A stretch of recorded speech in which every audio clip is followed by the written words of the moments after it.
दुरूद शरीफ पढ़ लो।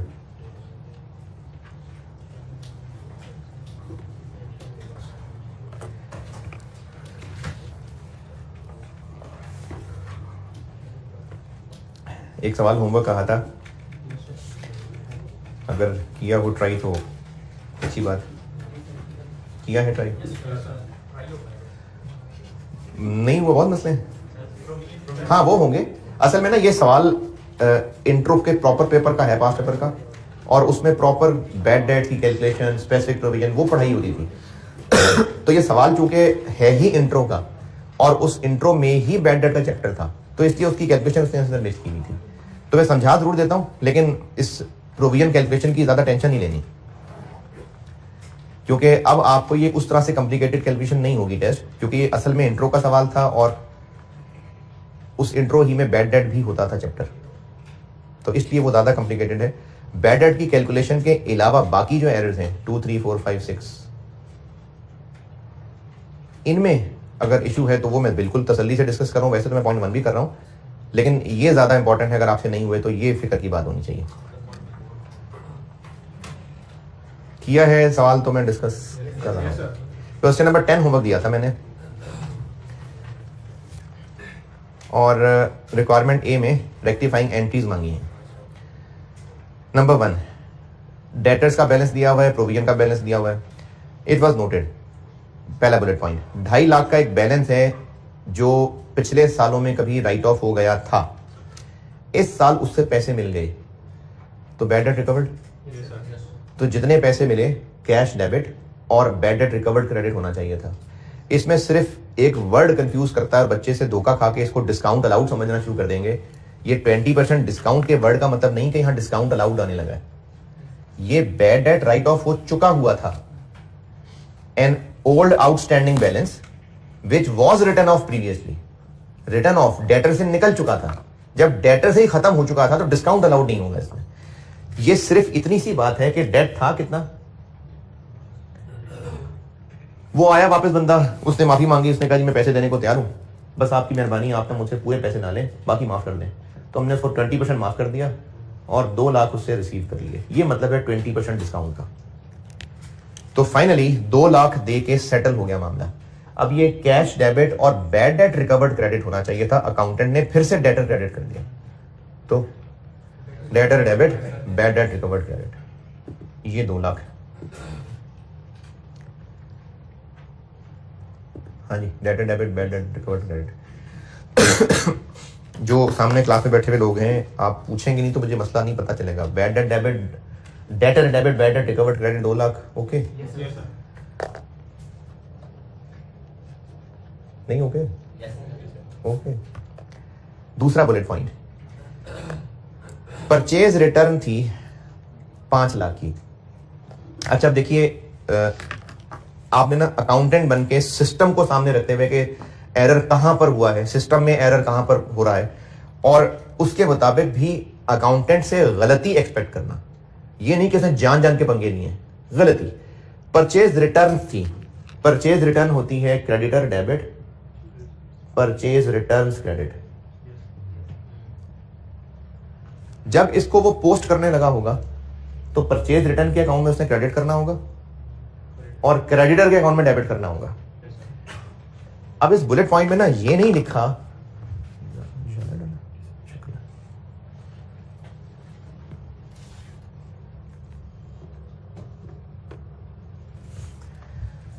अब इस पे ये नहीं लिखा कि purchase return transaction was recorded as sales.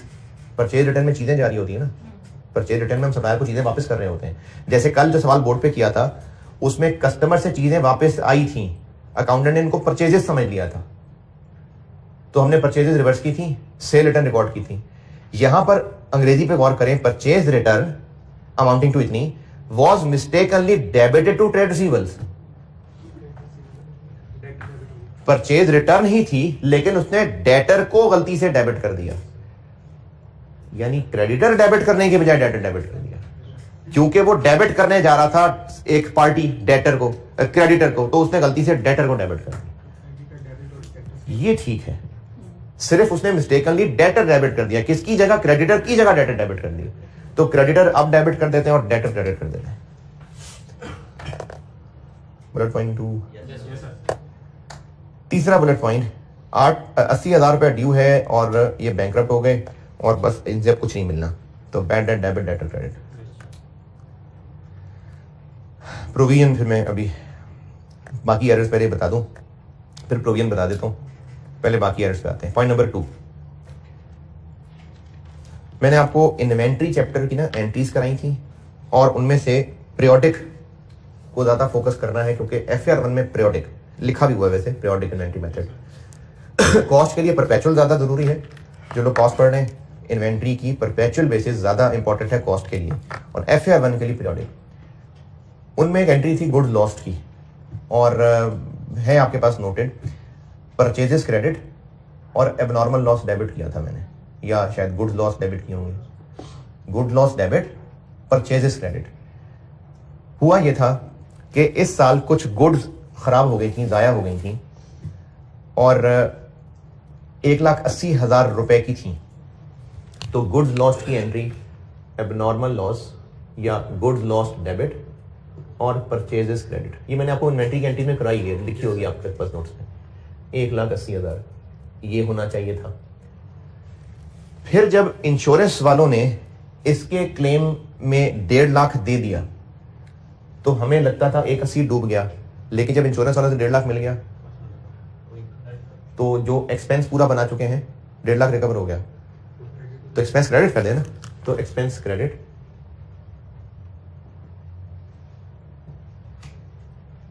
और चेक मिल गया उनसे, बैंक डेबिट। ये मैं भी एरर बताता हूं, पहले ट्रांजेक्शन को समझें। गुड्स आया हुई 1,80 की, abnormal loss debit, purchases credit, लेकिन इंश्योरेंस वालों से रिकवरी हो गई, तो हम जिसको एक्सपेंस कह चुके हुए हैं पैसे रिकवर हो गए, तो एक्सपेंस क्रेडिट, पैसे डेबिट। अब आते हैं सेलर पे। 1.5 लाख का चेक मिला था, लेकिन वो ओनर के पर्सनल बैंक अकाउंट में जमा हुआ, तो बिजनेस के बैंक अकाउंट में तो आया ही नहीं, वो तो ओनर के बैंक अकाउंट में चला गया, यानी ओनर को गए पैसे। तो बैंक डेबिट की जगह ड्राइंग डेबिट।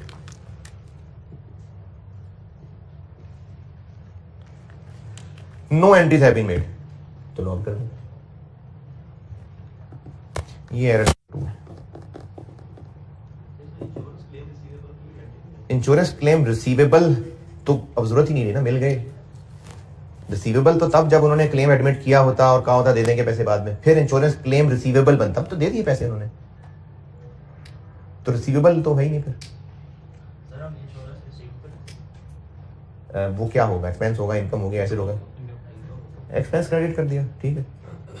यानी आप normal loss debit expense, insurance claim उसको इनकम बना ले, वो भी ठीक है, लेकिन ज्यादा बेहतर होता है कि जिस चीज की रिकवरी हुई है उसी एक्सपेंस को क्रेडिट करें। तो ये एंट्री नहीं हुई थी, अब कर ली। ये एरर नंबर 2 है। इसकी अंग्रेजी पढ़ के आप देखिए, ये क्योंकि ये जो गुड्स लॉस्ट होना, इंश्योरेंस क्लेम मिलना, ये बिल्कुल आपसे एरर इसका टेस्ट हो सकता है, क्योंकि इन्वेंट्री की आपको मैंने एंट्रीज भी बताई हैं, तो ये बिल्कुल एग्जामिनेबल चीज है। चलो, प्रोविजन फॉर डाउटफुल डेट की कैलकुलेशन तो मैं कह दूं कि वो इंट्रो की है, अब आपको उतनी कॉम्प्लिकेटेड नहीं होनी चाहिए, लेकिन ये पॉइंट 2, 3, 4, 5 ये आपके लेवल के हैं। पॉइंट 2 की अंग्रेजी पढ़ के देखिए, ये जो मैंने सामने बताया, इस अंग्रेजी से इसके बारे में कोई चीज ना समझ आई हो तो बताइए।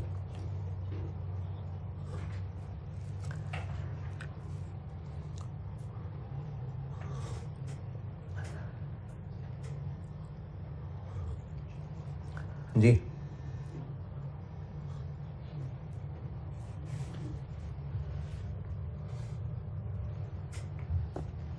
पूछते ही नहीं यार, कुछ कोई मसला ही नहीं है।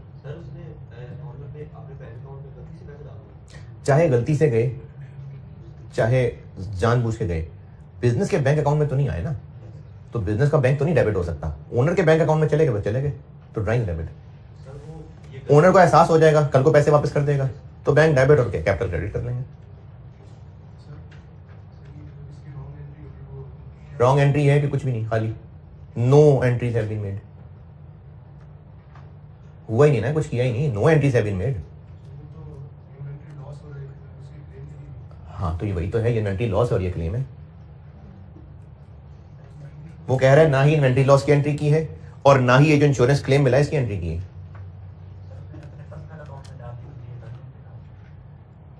ये एंट्री क्यों गलत है? मतलब इसमें एंट्री की क्या बात है? उसने एक अकाउंट में जमा करा दिए, हो गए जमा उसके अंदर, तो ये हरकत गलत हो गई। एंट्री तो वही करेंगे जो हुई है हरकत। देखें, उसको एक अकाउंटेंट को कहा कि तुमने ना कस्टमर से चेक लेके आना है और अकाउंट में जमा कराना है। कस्टमर से चेक लेके अकाउंट में जमा कराने की एंट्री हो जाएगी, bank debit, debtor credit. Accountant भूल गया, वो गया कैश पकड़ा और ऑफिस कैश ले आया, हो गई अकाउंटेंट से गलती। फिर भी हम जबरदस्ती बैंक डेबिट करें, वो गलती होगी उससे, तो उसकी रेक्टिफिकेशन कर दें। कैश लाया तो कैश ही डेबिट होगा। रेक्टिफिकेशन तो उनकी कर रहे होते हैं जो अकाउंटिंग करने की गलतियां हैं। अब अकाउंटेंट गलती से कैश ले आया तो कैश ही ले आया ना, कैश डेबिट और डेटर क्रेडिट। तो यहां पर ये पैसे हमारे बैंक में जमा होने चाहिए थे, गलती से सही ओनर के पर्सनल में हो गए, लेकिन हो गए ना जमा उसके अकाउंट में। तो बिजनेस पॉइंट ऑफ व्यू से तो यही है कि ओनर को चले गए पैसे, तो drawing debit. Point number 3, accumulated depreciation का जो बीडी लिखना था वो गलत लिख लिया। The opening balance of accumulated depreciation was brought forward as 280, जबकि असल में वो 820 था। कम कर दिया, ज्यादा कर दिया? एक्यूमुलेटेड डेप्रिसिएशन कम आ गई इससे। अकाउंटेंट को नहीं अभी नहीं ज्यादा कर रहे, अकाउंटेंट को भी यही लगा था कि ज्यादा कर देते हैं, तो अकाउंटेंट ने सोचा कि एक्यूमुलेटेड डेप्रिसिएशन को ज्यादा ही करना है ना, उसने और डेप्रिसिएशन चार्ज कर दी। देखें, एक्यूमुलेटेड डेप्रिसिएशन का अकाउंट बनाया, उसमें जो बीडी लिखा था वो 820 लिखना था, 280 लिख दिया, तो एक्यूमुलेटेड डेप्रिसिएशन का बीडी थोड़ा आ गया। जब ईयर एंड पे क्लोजिंग निकलेगा तो वो भी थोड़ा ही आएगा। तो अकाउंटेंट को इस गलती का खुद एहसास हुआ और उसने कहा एक्यूमुलेटेड थोड़ी आ रही है और डेप्रिसिएशन चार्ज कर देते हैं। उसने डेप्रिसिएशन और चार्ज कर दी। Depreciation expense debit, accumulated depreciation credit. The error was tried to be corrected. कैसे? विद द डिफरेंस, यानी 280 और 820 कितना? By crediting accumulated depreciation and debiting depreciation expense. यानी अकाउंटेंट को लगा कि उसने चूंकि एक्यूमुलेटेड डेप्रिसिएशन कम लिख दी है तो चलो डेप्रिसिएशन की एंट्री और कर लेते हैं, ठीक हो जाएगी। मैं क्या बोला? 5। अब इसमें ये तो चलो ठीक हो गया, एक्यूमुलेटेड डेप्रिसिएशन में क्रेडिट कम लिखा गया था और क्रेडिट कर दिया, ये एम ही बैठे बैठे एक्सपेंस बना दिया। एक्सपेंस तो है ही नहीं, तो ये रिवर्स कर देंगे। ये ठीक है, ये ठीक है, बस ये रिवर्स कर देंगे और साथ फिर सस्पेंस डेबिट आ जाएगा। अच्छा, अगर पॉइंट 3 पहला सेंटेंस फुल स्टॉप, बस वहीं खत्म हो जाती बात।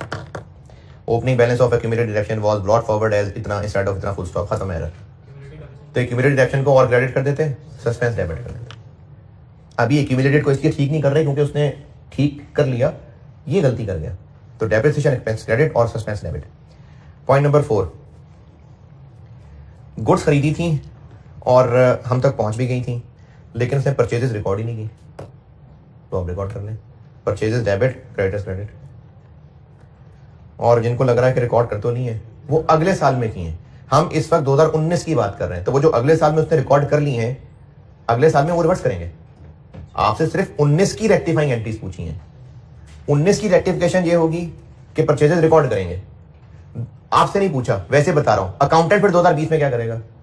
वो जो एंट्री कर चुका है गलती से, वो रिवर्स करेगा। लेकिन आपसे बस 19 की रेक्टिफिकेशन पूछी है, और 19 की रेक्टिफिकेशन ये है कि परचेजेस की एंट्री नहीं हुई, तो अब कर लें परचेजेस डेबिट, क्रेडिटर्स क्रेडिट।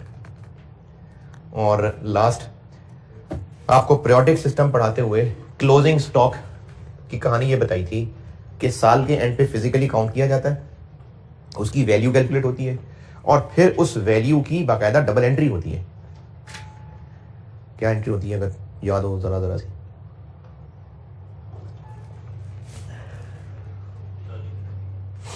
है जी, उल्टा बोल दिया। इन्वेंट्री डेबिट होती है, कॉस्ट ऑफ सेल्स क्रेडिट। ये जो इन्वेंट्री का चैप्टर मैंने कराया था, उसमें मैंने आखिर में एंट्रीज बताई थी।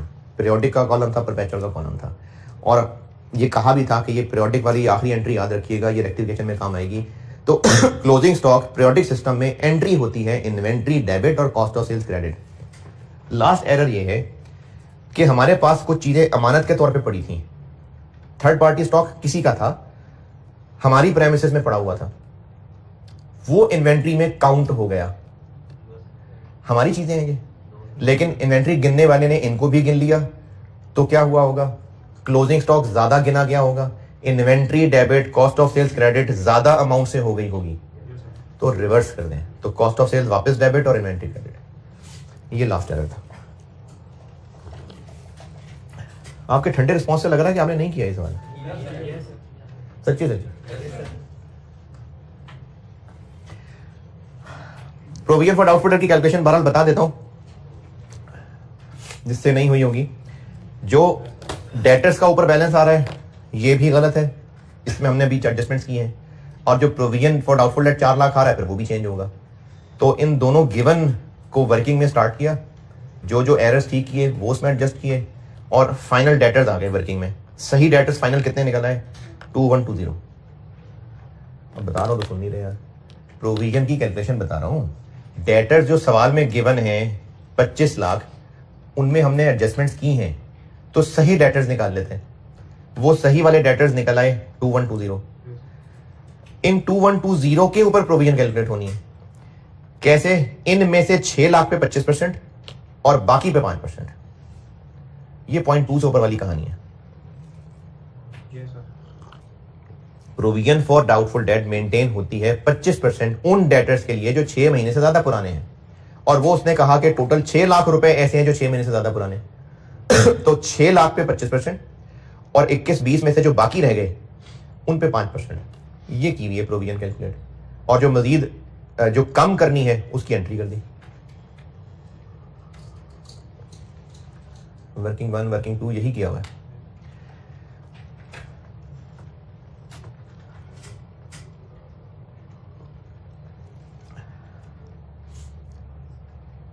क्वेश्चन पढ़ लीजिए।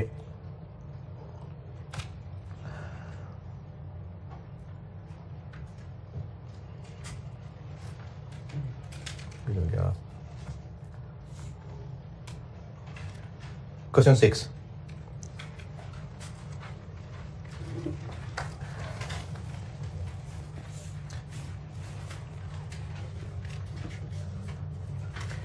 क्वेश्चन 6 कर ले, पढ़ ले, मैं करता हूं।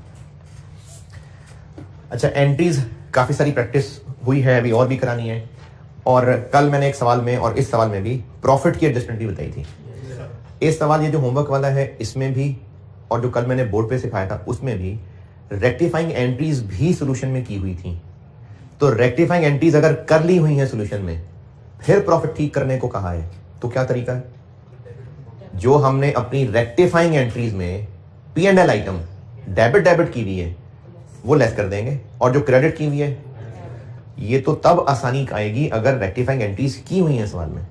अब अगर सवाल में रेक्टिफाइंग एंट्रीज मांगी ही नहीं है, सिर्फ प्रॉफिट देके पूछा है सही कर दें, तो दो तरीके हैं। या तो आप रफ वर्किंग में रेक्टिफाइंग एंट्रीज बना लें, फिर रेक्टिफाइंग एंट्रीज को देख के प्रॉफिट ठीक कर लें, या फिर जबानी सोच के प्रॉफिट ठीक कर लें। तो मैं आपको जबानी सोच के भी करने की प्रैक्टिस करा देता हूं और रेक्टिफाइंग एंट्रीज के जरिए भी करा देता हूं। तो ये वाला सवाल करते हैं जिसमें डायरेक्टली प्रॉफिट ठीक करने को कहा था। क्वेश्चन 6 पढ़ने करता हूं।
जी पढ़ने हैं तो मैं करूँ। अच्छा, इस सवाल के अंदर ग्रॉस प्रॉफिट भी ठीक करने को कहा है, नेट प्रॉफिट भी ठीक करने को कहा है। यानी इसमें हमें ये अलग ध्यान करना पड़ेगा कि कौन सी वाली एडजस्टमेंट ग्रॉस प्रॉफिट को अफेक्ट करनी है, कौन सी नहीं करनी है। इनकम स्टेटमेंट की शक्ल याद दिला देते हैं आपको। सेल्स में सिर्फ कॉस्ट ऑफ सेल्स लेस होती है, और रेक्टिफिकेशन वाला चैप्टर पढ़ते हुए हम मेनली सोल ट्रेडर ध्यान में रख रहे हैं। तो कॉस्ट ऑफ सेल होती है opening stock plus purchases less closing stock. ये ओपनिंग, ये जो इनकम स्टेटमेंट की शक्ल है बस ऐसी आपको याद करा रहा हूं। ग्रॉस प्रॉफिट, फिर इसमें अदर इनकम ऐड होती है,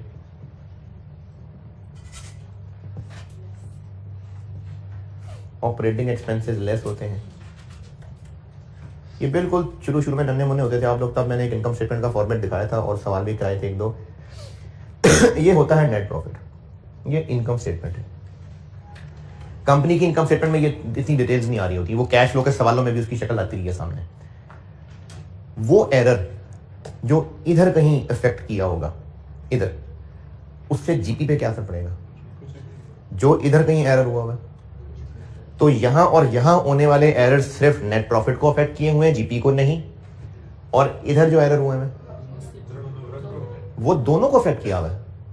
जीपी को तो किया ही है, तो नेट को तो किया ही किया है।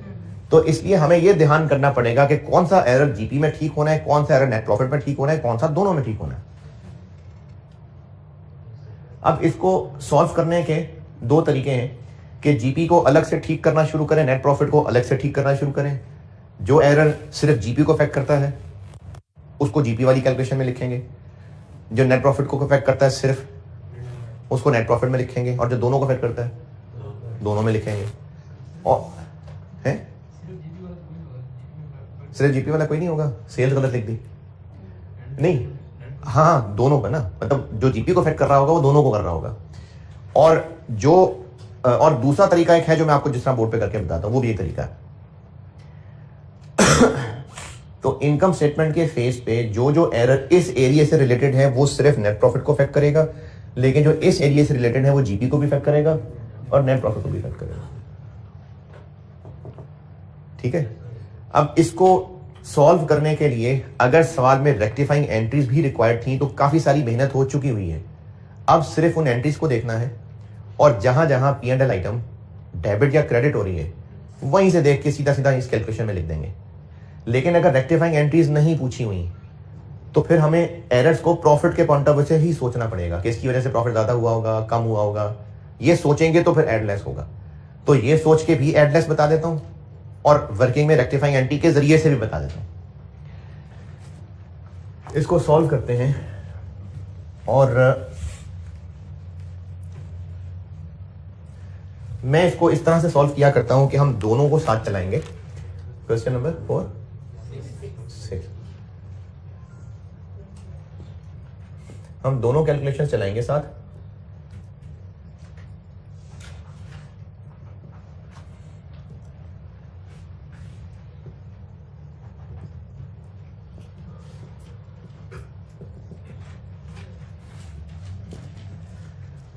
ये एक फ्रेम में दोनों आएंगे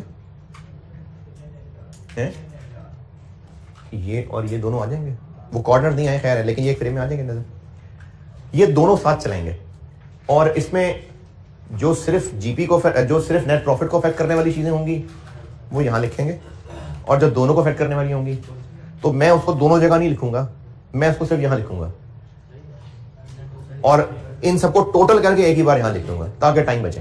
तो मैं इसको इस तरह किया करता हूं कि जिसने दोनों को अफेक्ट करना है मैं दोनों में लिखने की बजाय सिर्फ जीपी में लिखूंगा, और जीपी की सारी चीजें अल्टीमेटली नेट प्रॉफिट को तो अफेक्ट करनी ही है, तो सबका टोटल करके एक ही बार यहां लिख लूंगा। ठीक है। गलत इस वक्त जीपी क्या दिया हुआ है 1050 और इधर गलत क्या है 650। पहला error, items not included in income statement, यानी तो ये रिकॉर्ड इसका अंदर नहीं हुई। पॉइंट नंबर 1, अच्छा आप तो क्लोजिंग इन्वेंट्री ही भूल गए थे। तो आप ऐसा करें, इन्वेंट्री का पेज खोलें ना, जहाँ डबल एंट्रीज बताएंगे। नहीं है सब रजिस्टर पास? चलिए ठीक है, मैं बता दूंगा, ज़बानी बता दिया करूंगा। पॉइंट नंबर 1, कुछ गुड्स फ्री सैंपल के तौर पे कस्टमर्स को बांटी हैं। क्या हुआ? नहीं ना, फ्री सैंपल बांट दिए हैं। सेल कैसी? परचेज क्रेडिट और फ्री सैंपल्स हमारा मार्केटिंग एक्सपेंस है, तो वो एक्सपेंस डेबिट, परचेजेस क्रेडिट, ये एंट्री होती है इसकी असल में। ये इन्वेंट्री वाले नोट में बताई थी। अच्छा, अब not included in income statement का मतलब है कि ये आइटम्स रिकॉर्ड नहीं हुई नहीं, तो इससे जीपी फ्री सैंपल्स बांटे हैं जिनको हमें परचेजेस से क्रेडिट करके मार्केटिंग एक्सपेंस बनाना होता है। इस एरर को रिकॉर्ड ना, इस ट्रांजेक्शन को रिकॉर्ड ना करना एरर है। क्या हुआ है उससे? जीपी भी इफेक्ट हुआ है। क्यों? क्योंकि परचेजेस क्रेडिट करनी थी, वो नहीं की, तो परचेजेस ज्यादा आ रही हैं, तो कॉस्ट ऑफ सेल्स ज्यादा आ रही है। कॉस्ट ऑफ सेल्स ज्यादा आ रही है तो जीपी कम आ रहा है। फ्री सैंपल्स मार्केटिंग एक्सपेंस होता है, marketing expense debit, purchases credit, ये होना चाहिए था, नहीं हुई अकाउंटिंग। परचेजेस का मतलब ज्यादा आ रही हैं, परचेजेस ज्यादा शो हो रही हैं तो कॉस्ट ऑफ सेल ज्यादा शो हो रही है, कॉस्ट ऑफ सेल ज्यादा शो हो रही है तो जीपी कम शो हो रहा है, तो बढ़ा देते हैं।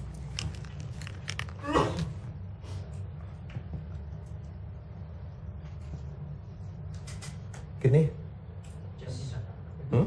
25,000। क्यों बढ़ा रहे हैं जीपी को? असल में हम परचेजेस को कम कर रहे हैं, हम परचेजेस को कम, परचेजेस माइनस कर रहे हैं तो इसके जीपी बढ़ा रहे हैं। परचेजेस माइनस करने से जीपी भी बढ़ना है और नेट प्रॉफिट भी बढ़ना है, तो मैं वहां नहीं बढ़ा रहा, क्योंकि इन सबको मिला के वहां लिख लूंगा। और दूसरा फैक्ट क्या था? जी जी जी जी मैं बता। और दूसरा फैक्ट इस एंट्री का हमने क्या करना था? मार्केटिंग एक्सपेंस डेबिट था ना, वो भी डेबिट, तो मार्केटिंग एक्सपेंस रिकॉर्ड ना करने से जीपी पे क्या असर पड़ेगा? कोई नहीं, लेकिन मार्केटिंग एक्सपेंस रिकॉर्ड ना करने से ऑपरेटिंग एक्सपेंस नहीं रिकॉर्ड हुआ हुआ, तो अब करना है तो माइनस कर लेते हैं। तो उस फ्री सैंपल यानी मार्केटिंग एक्सपेंस को हम यहां से लेस कर लेते हैं।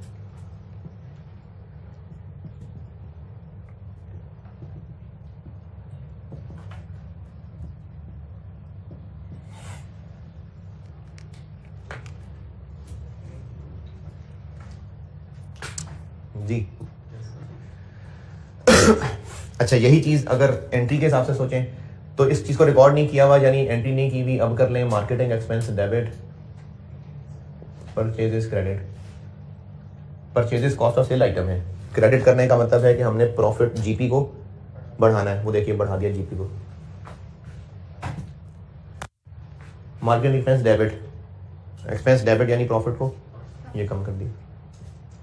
तो आप रेक्टिफाइंग एंट्री के हिसाब से भी सोचते रहें, वो भी फायदा है, और डायरेक्टली भी सोचें।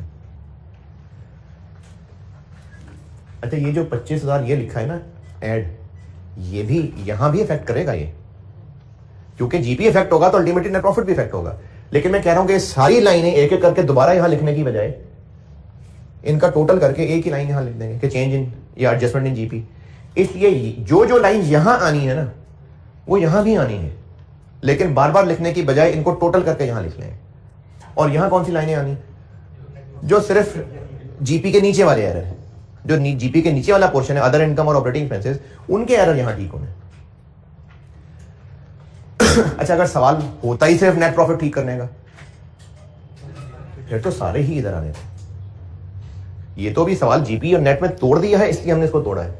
अगर सवाल होता ही सिर्फ नेट प्रॉफिट ठीक करने का, तो फिर एक ही वर्किंग होती है और सारे एरर यहां ठीक होते हैं। और अगर सवाल सिर्फ जीपी ठीक करने का होता तो सिर्फ एरर भी हम सेल्स कॉस्ट ऑफ सेल्स वाले ठीक करते बस, क्योंकि ऑपरेटिंग एक्सपेंस रिकॉर्ड नहीं हुआ तो इससे जीपी पे क्या फर्क पड़ा।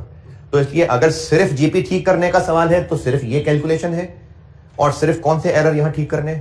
सेल कॉस्ट ऑफ सेल वाले। अगर सिर्फ नेट प्रॉफिट ठीक करने का सवाल है तो ये कैलकुलेशन है और सारे एरर ठीक करने हैं। और अगर जीपी एनपी दोनों ठीक करने को कहा है तो दो अलग वर्किंग कर लें। जीपी यानी सेल्स कॉस्ट ऑफ सेल वाले यहां लिखें, और उसके नीचे वाले जो होते हैं यानी अदर इनकम अदर एक्सपेंसेस वो यहां लिखें। दूसरा पॉइंट, गुड्स 10,000 की ओनर ले गया और ये रिकॉर्डिंग नहीं हुई, तो रिकॉर्डिंग करें तो ये होती है ड्राइंग्स डेबिट, परचेजेस क्रेडिट, यानी परचेजेस क्रेडिट नहीं की हुई। तो अब करेंगे तो ऐड,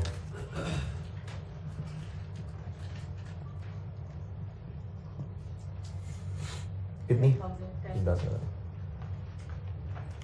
बल्कि ये बेशक आप ऐड लेस कवर ना लिखें, ब्रैकेट विदाउट ब्रैकेट ही काफी है। और ड्राइंग्स डेबिट एक्सपेंस है, नहीं वो कैपिटल में कमी है, तो उधर वाले में क्या करूं, कुछ भी नहीं। And goods having sale value of 2500 were used for office repairs. यानी कुछ चीज, जैसे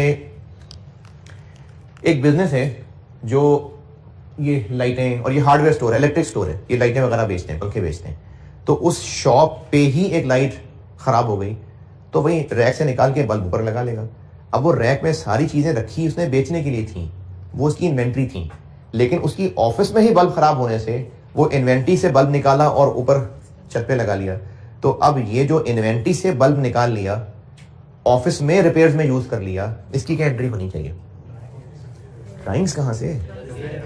रिपेयर्स डेबिट, और ये चीजें खरीद के रखी हुई थी, परचेजेस क्रेडिट, स्टोर से चीजें निकाल के गरीबों को बांट देना, donation debit, purchases credit, store से चीजें निकाल के फ्री सैंपल बांट देना, free sample marketing expense debit, purchases credit, store से चीजें निकाल के ओनर को दे दी, drawings debit, purchases credit, store से चीजें निकाल के ऑफिस रिपेयर में इस्तेमाल कर ले, तो office repair debit, purchases credit. नहीं की रिकॉर्डिंग, अब कर लें तो परचेजेस क्रेडिट तो यहां ऐड कर लेते हैं,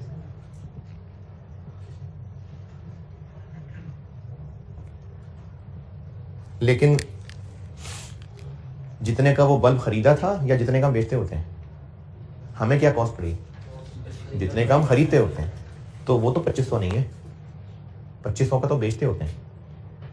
and goods having sales value of 2500, तो हमें इसकी कॉस्ट निकालनी पड़ेगी। तो 2500 इंटू 100 ओवर 125, 120 मार्कअप है।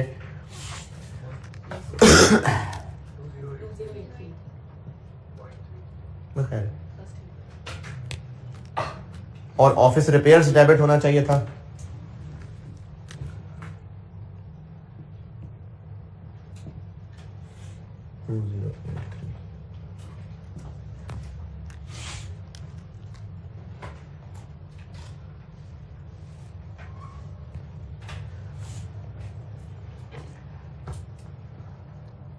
अच्छा एक्स्ट्रा क्लास तो आज करूंगा इंशाल्लाह, बस टाइम का बताना है आपको, तो उसमें इंशाल्लाह मेरी कोशिश है कि आज बस ख़त्म कर दूँ ये, और आई से 8 शुरू कराऊँ फिर अगली क्लास में।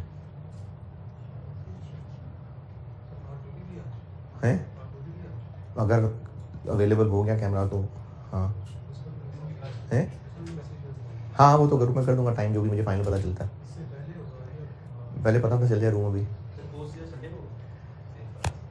नहीं, रेगुलर तो होगी, एक्स्ट्रा वाली देख रहे हैं, बताऊंगा बस अभी।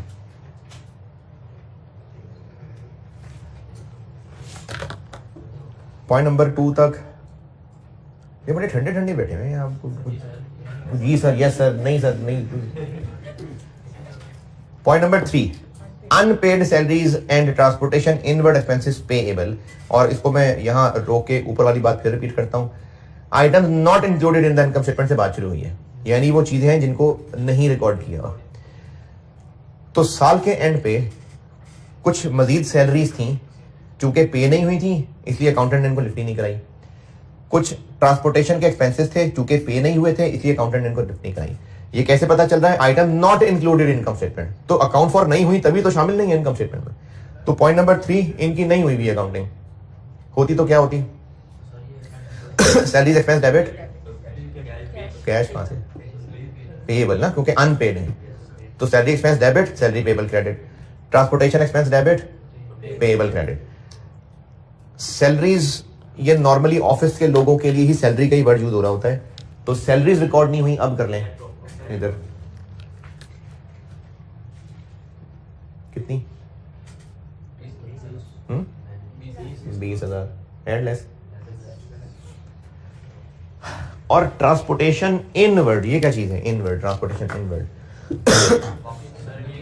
ये हम गुड्स खरीद के लाते हैं, ये उनको लाने का खर्चा है। ट्रांसपोर्टेशन इनवर्ड यानी जो हम गुड्स खरीद के लाते हैं ये वो है। तो ये तो इन्वेंट्री में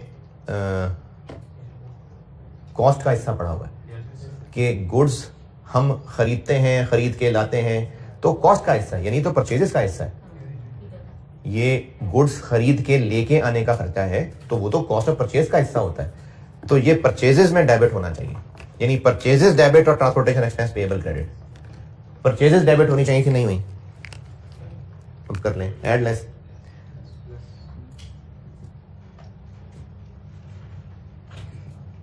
कितना है? 10,000। दोबारा 0.3 सारा या 0.3 सारा ही बता देता हूं। Following the items not included in income statement. Point A शुरू यहां से हुआ है, यानी ये एंट्रीज नहीं हुई, रिकॉर्ड ही नहीं हुई। पॉइंट नंबर 3 है कि सैलरीज भी हैं अभी कुछ जो पे नहीं की हुई, और ट्रांसपोर्टेशन एक्सपेंसेस पे नहीं किए हुए, तो इसका मतलब अकाउंटेंट ने इनकी एंट्री नहीं की, अब कर लेगा। तो expense debit payable credit, salary expense debit, salary payable credit. तो सैलरी पेएबल तो बैलेंस शीट आइटम है, सैलरी एक्सपेंस डेबिट ये यहां से लेस। और ट्रांसपोर्टेशन इनवर्ड्स का मतलब है कि जो हम गुड्स खरीदते हैं उनको ट्रांसपोर्ट करके स्टोर तक लाना होता है, तो ये परचेजेस ही का कंपोनेंट है। कॉस्ट ऑफ परचेजेस, जो गुड्स हम खरीदते हैं उनकी हमें कॉस्ट क्या पड़ेगी? खरीदना, खरीद के लेके आना, ये सब उनकी कॉस्ट का हिस्सा है। तो ये परचेजेस की कॉस्ट का हिस्सा होता है। गुड्स को खरीदना, जैसे पीपी है ना, खरीद के लेके आना, इंस्टॉल करना, टेस्टिंग करना, ये सब उसकी कॉस्ट का हिस्सा बनता है। तो इसी तरह से गुड्स को भी खरीद के लेके आना, ये सब उसकी कॉस्ट का हिस्सा बनता है। इन्वेंट्री में मैंने आपको जब कॉस्ट और एनआरवी सब चीजें पढ़ाई थी, तो उसमें तब शायद ये बात बताई होगी कि जो है नहीं, I16 तो पीपी है ना, तो गुड्स की बात हो रही है, तो इन्वेंट्री गुड्स, वो तो चीजें मिलती जुलती हैं, वो तो चीजें मिलती जुलती है ना। लेकिन जब ये इन्वेंट्री मैंने पढ़ाया था तो उसमें कॉस्ट और एनआरवी पढ़ाते हुए, कॉस्ट में शायद मैंने तब ये बात की होगी, कॉस्ट मतलब पेपर कॉस्ट की बात नहीं कर रहा, कॉस्ट और एनआरवी जब पढ़ाई है तो कॉस्ट पढ़ाते हुए शायद ये बात की होगी कि इनको खरीदना, खरीद के स्टोर तक लाना, ये जितने जरूरी खर्चे होते हैं ये सब इन परचेज कॉस्ट का हिस्सा होते हैं। तो 10,000 रुपए परचेज कॉस्ट का हिस्सा बनने वाली चीज है जो रिकॉर्ड नहीं हुई। अब बना लेते हैं। पॉइंट बी, एक पुराना फर्नीचर बेचा था 3,000 रुपए का, entered in sales day book. ये सेल्स डे बुक बतानी आपको क्या चीजें होती हैं, उसमें रिकॉर्ड होने का मतलब है यानी सेल्स रिकॉर्ड कर लिया उसको। सेल्स डे बुक में सेल्स रिकॉर्ड होती है, तो पुराना फर्नीचर बेचना, सेल्स रिकॉर्ड कर लिया, कैश डेबिट सेल्स क्रेडिट कर ली, तो सेल्स तो ये है ही नहीं, तो सेल्स रिवर्स करेंगे तो जीपी से लेस।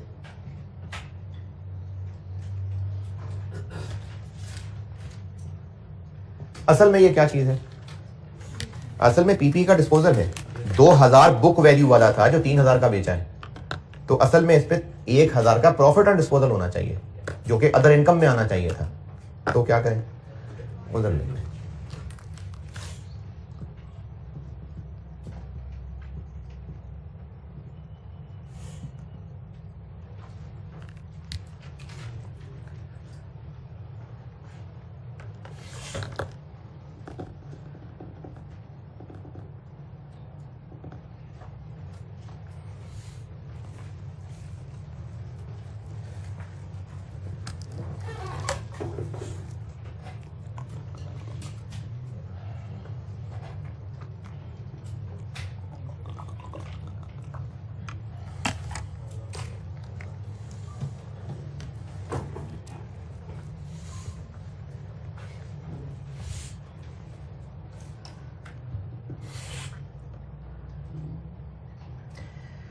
पॉइंट सी, क्रेडिटर को 24,500 दिए थे फुल एंड फाइनल सेटलमेंट, देने 25 थे लेकिन 24,500 दे के फुल एंड फाइनल सेटलमेंट हो गई, और 500 रुपये डिस्काउंट मिल गया, तो इसको हम डिस्काउंट रिसीव्ड मान लेंगे। ये मैंने खुद ही लाइन ऐड की है इसमें कि डिस्काउंट रिसीव्ड अदर इनकम मानना है इसको। असल में होना ये चाहिए था कि क्रेडिटर डेबिट कितने से? 25,000 से। क्रेडिटर तो 25 था, पैसे कितने दे रहे हैं? तो कैश क्रेडिट 24,500 और डिस्काउंट रिसीव्ड क्रेडिट 500। लेकिन हुआ ये कि उसने 24,500 एक सप्लायर को दिए और परचेजेस में डेबिट कर दी। यानी उसने समझा सप्लायर को पैसे दे रहे ना तो परचेजेस नहीं होंगी तो परचेजेस में डेबिट कर दिए। असल में क्या होना चाहिए था, creditors debit 25,000, cash credit 24,500, discount received credit 500। उसने 24,500 पे किया और समझा गुड्स खरीदी है, परचेजेस डेबिट कर दी, तो परचेजेस फालतू में डेबिट कर दिए। क्रेडिट कर देंगे तो जीपी में, परचेजेस रिवर्स क्रेडिट कर देंगे तो जीपी में ऐड कर देंगे। कितने से? 24,500, क्योंकि पैसे तो 24,500 दिए, वही परचेजेस में डेबिट किए होंगे। और सही क्या करना चाहिए, डिस्काउंट रिसीव्ड को अदर इनकम बनाना चाहिए, वो यहां बना लेंगे।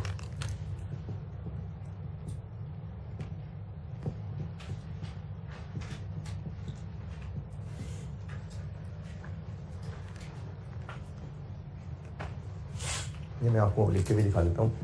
करेक्ट ये होना चाहिए था कि क्रेडिटर्स डेबिट 25, कैश क्रेडिट 24,500 और बाकी डिस्काउंट रिसीव्ड क्रेडिट 500, ये होना चाहिए था। लेकिन उसने जब पैसे दिए जो कि 24,500 हैं तो उसको परचेजेस में ही डेबिट कर दिया। ये रॉन्ग है, ये करेक्ट।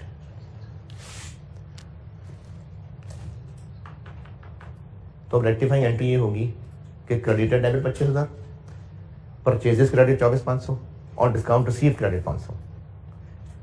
क्रेडिटर डेबिट 25,000, कैश ठीक है, creditor debit 25,000, purchases credit 24,500, discount received credit 500। तो परचेजेस क्रेडिट कर दी और डिस्काउंट रिसीव्ड क्रेडिट कर दी।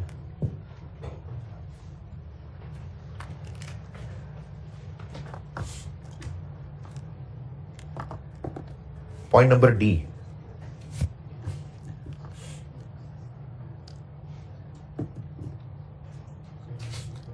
Point number D, sales day book. ये आप एक रजिस्टर है जिसमें सेल्स रिकॉर्ड करते हैं, जर्नल है, सेल्स रिकॉर्ड करते हैं। इसमें सेल्स टोटल ज्यादा हो गया तो रिवर्स कर देते, तो सेल्स कम कर देते।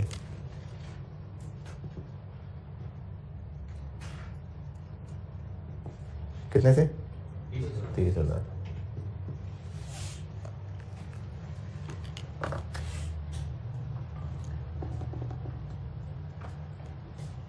ई, परचेज बुक भी आप समझिए परचेजेस। तो परचेजेस असल में 67,000 है, 6700 लिखनी। तो परचेजेस को जब और ज्यादा करेंगे तो जीपी से लेस कर देंगे।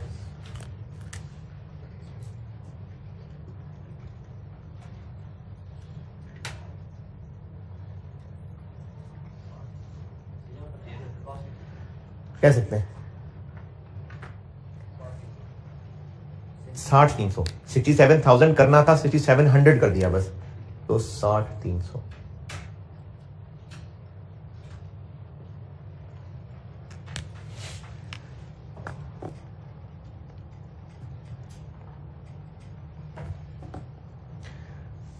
और लास्ट ये ना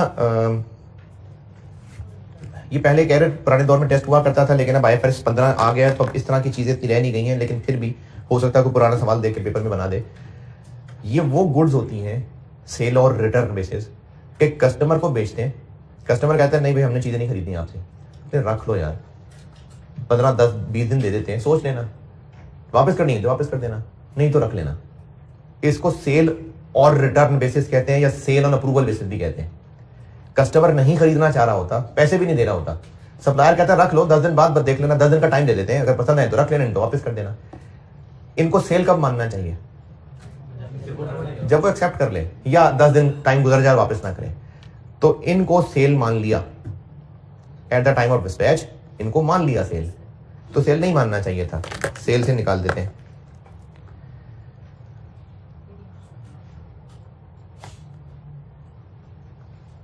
और ये ना पूरी ट्रांजैक्शन ही, एक्चुअली हमने इस पूरी ट्रांजैक्शन को सेल मान लिया, और ये चीजें कस्टमर के पास कंसाइनी वही है जो जिसको दी है, कस्टमर के पास पड़ी नहीं है कि हमारे पास पड़ी नहीं है? हमारे पास क्यों पड़ी होंगी, कस्टमर के पास पड़ी नहीं है। तो ये चीजें सेल मान लेनी चाहिए? नहीं, इनको सेल नहीं मानना चाहिए। जब सेल नहीं मानना चाहिए तो फिर ये चीजें किसकी हैं? फिर ये हमारी हैं, तो हमारी इन्वेंट्री में आनी चाहिए, लेकिन पड़ी भी नहीं है हमारे पास, तो हमारी इन्वेंट्री में भी नहीं मानी गई होंगी। तो ये एक्चुअली दो मसले हैं, इनको सेल मान लिया, सेल रिवर्स कर देते हैं, और हमारा क्लोजिंग स्टॉक है नहीं माना, वो मान लेते हैं। तो सेल से रिवर्स करेंगे, और जब अपना क्लोजिंग स्टॉक मानेंगे तो कॉस्ट ऑफ सेल बढ़ जाएगी, कम हो जाएगी। क्लोजिंग स्टॉक बढ़ाएंगे तो कॉस्ट ऑफ सेल, यानी क्लोजिंग स्टॉक बढ़ाएंगे तो कॉस्ट ऑफ सेल कम हो जाएगी, यानी सेल्स को भी कम करना है, कॉस्ट ऑफ सेल्स को भी कम करना है, या दोनों को नेट करके कम कर देते हैं बेशक।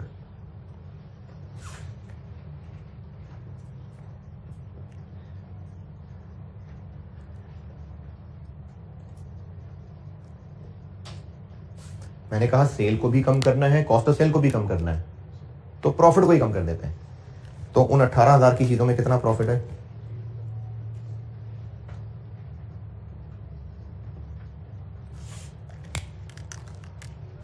3,000। बस जी, सही। जीपी कितना हो गया?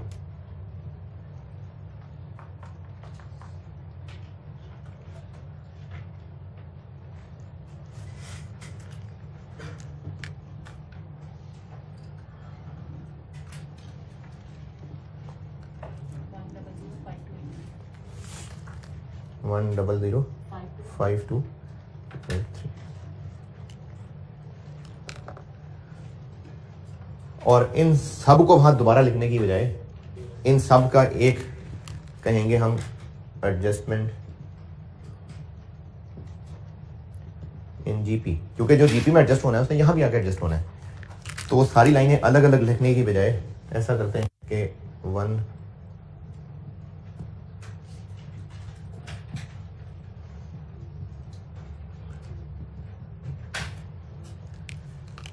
वो इतनी मेहनत की, सिर्फ 283 रुपए का फर्क पड़ा।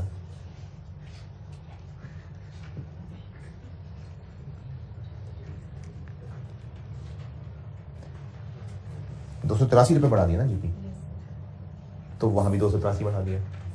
ये सब लाइनों का नेट 283 बनता है? किधर 5,000? किधर? अच्छा वो 50,000 है। अच्छा अच्छा अच्छा अच्छा, ये 5 इधर उधर हो गया। कितना बनाइए? कम किया ना हमने, 44 जीपी कम कर दिया हमने। हाँ, ये सारी लाइनें जीपी को अफेक्ट कर रही हैं, इन्होंने नेट प्रॉफिट को भी अफेक्ट करना था, तो या तो सबको दोबारा लिखें, लेकिन सबको एक ही नेट फिगर बना के एडजस्टमेंट इन जीपी कह के वहां भी कर देते हैं। तो अब इस वक्त सही नेट प्रॉफिट आ जाएगा 5597।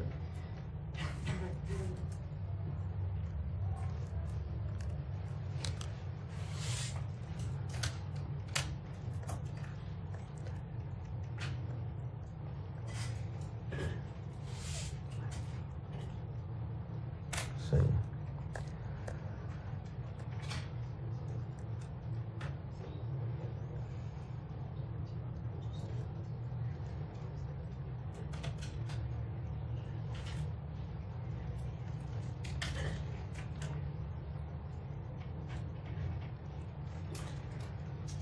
अच्छा जी, अगर तो एक्स्ट्रा क्लास वही शाम में की, दरमियान में किसी को टाइम मिल जाए, या जो ऑनलाइन देख रहा है वो अगली क्लास लगाने से पहले अगर टाइम मिल जाए, क्वेश्चन 8 कर दीजिएगा। इसी तरह से है, जीपी ठीक करना है, नेट प्रॉफिट ठीक करना है, तो इस स्टाइल के भी एक और क्वेश्चन की प्रैक्टिस हो जाएगी।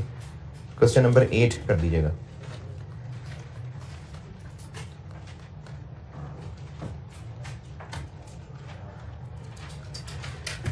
ठीक है, अल्लाह हाफ़िज़।